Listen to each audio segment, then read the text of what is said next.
Your Excellency, Dr. Mohammad Ashraf Ghani, President of the Islamic Republic of Afghanistan, Your Excellency Salahuddin Rabbani, Foreign Minister of the Islamic Republic of Afghanistan, my colleague Minister Shri Arun Jaitley ji, Foreign Ministers, heads of the delegations, ladies and gentlemen, Namaskar, Sat Sri Akal. It is an honor to speak at the inaugural session of the 6th Ministerial Conference of the Heart of Asia, Istanbul process on Afghanistan. And it is a particular pleasure to jointly inaugurate this conference with our friend and partner, President Ashraf Ghani of Afghanistan. I thank Excellency Ghani for accepting my invitation and for gracing this conference.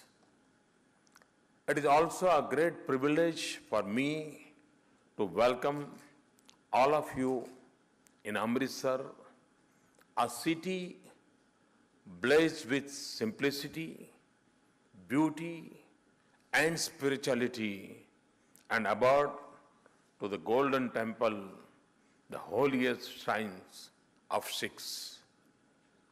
It is a place made sacred by Sikh Gurus who meditated here. It embodies peace and humanism and is open to all people and religions. Its streets and squares tell stories of great valor and immense sacrifice.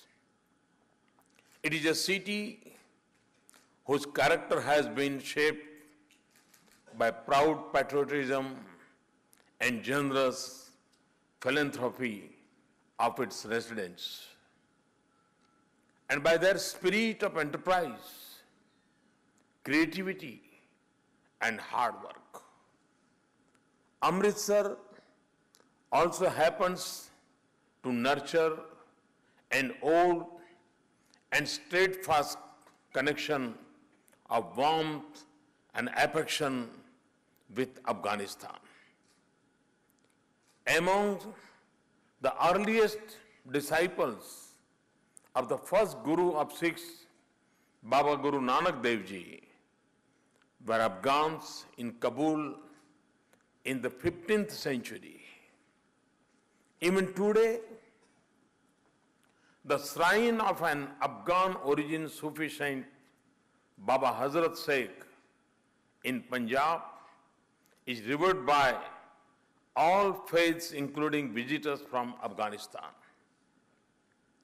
The flow of trade, people, and ideas through our region has often intersected in Amritsar on one of the Asia's oldest and longest surface arteries, the Grand Trunk Road.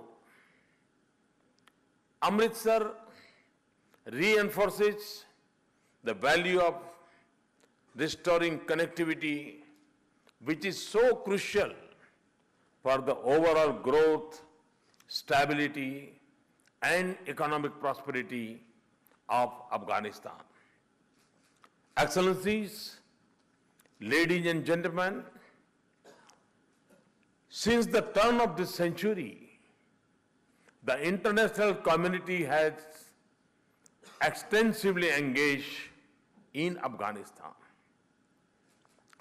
Major powers, regional countries, and concerned nations from around the world have cooperated through multiple programs of political, social, military, economic, and developmental support.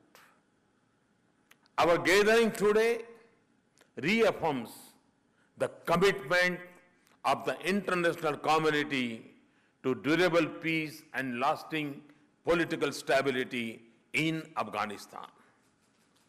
Our words and actions remain focused at advancing a critical unfinished mission of our time, and that is to help Afghanistan build and strengthen its social, political, and institutional fabric, secure its territory and citizens from external threats, spur its economic and development activity, and stage a stable and prosperous future for its people. Indeed, this is also the intent of this conference, aptly captured in its theme, addressing challenges, achieving prosperity. We have no doubt about the scale of the challenge, but we are equally determined to succeed. The results of our collective efforts thus far have been hard-won but mixed. There have been important successes. Much more remains to be done. The need of the hour is to stand our ground and continue with our line of effort. We must protect and build on the gains of the last 15 years and march ahead. Because at stake is not just the future of Afghanistan that has been invested in a vision of development, democracy, and pluralism, but the peace and stability of this entire region and beyond. Let us also reflect with urgency on what more must be done and what we must avoid in Afghanistan so that its citizens can self-sustain peace and economic growth. The answers are all there.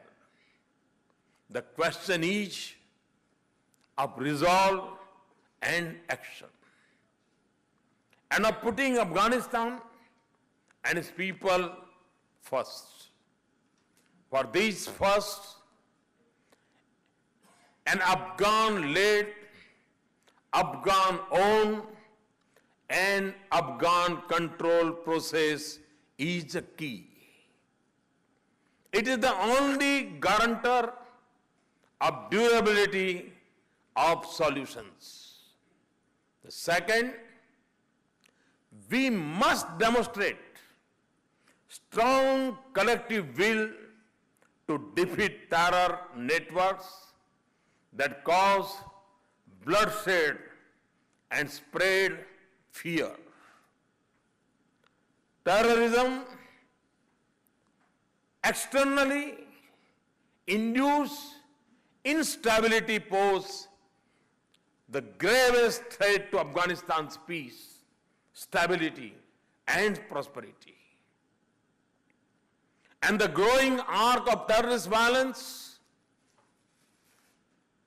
endangers our entire region. As such, support for Voices for Peace in Afghanistan alone is not enough. It must be backed by resolute action, not just against forces of terrorism, but also against those who support, shelter, train, and finance them.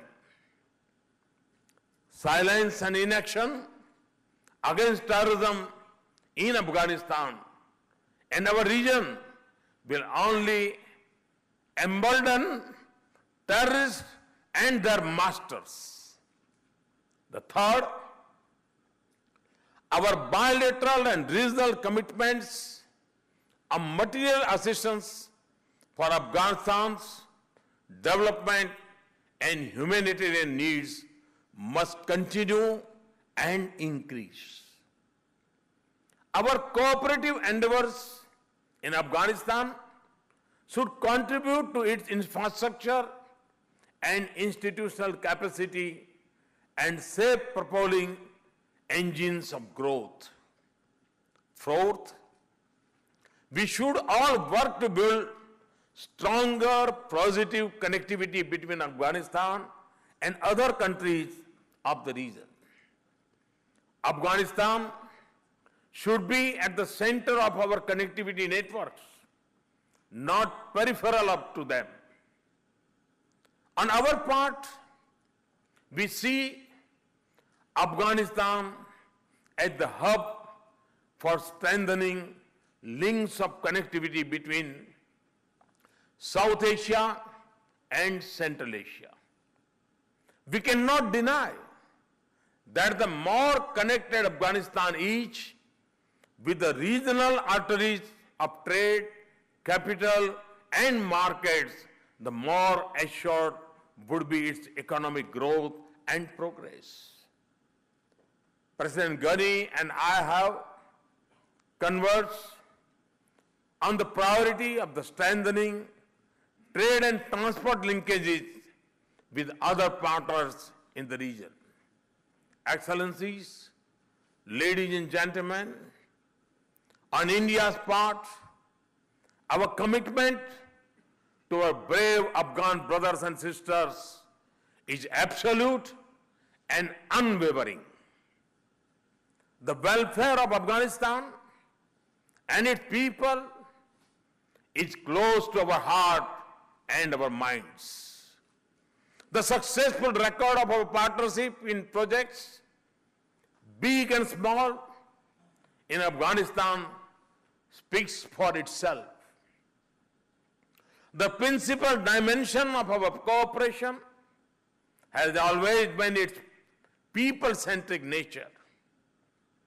Our joint efforts educate Afghans young and nurture their skills, provide health care and improve agriculture, build infrastructure and institutions, and allow traders and small businesses in Afghanistan to connect with immense commercial and economic opportunities in India. And the reach and benefit of such efforts extend to all corners of Afghanistan. Herat's India-Afghanistan Friendship Dam, also called the Salma Dam, that was launched a few months ago, will help revive economic activity for the people there. The Parliament building in Kabul represents our strong commitment to Afghanistan's democratic future. Tehran-Dalaram Highway and India-Afghanistan-Iran cooperation on Chabahar would enable Afghanistan to link its economy with centers of strong economic growth in South Asia and beyond. We also plan to connect Afghanistan with India through an air transport corridor. President Ghani and I have discussed additional measures for deepening our bilateral cooperation. We are making progress in developing plans for utilization of the additional $1 billion earmarked by India for capacity and capacity building in Afghanistan.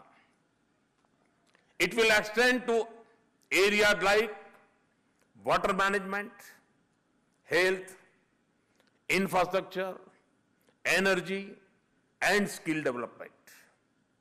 As India implements its additional commitments, we are open to work with other like-minded partners for the development of Afghanistan. We are also happy to note the international commitment at the Brussels conference in October and NATO's Warsaw Summit in July this year.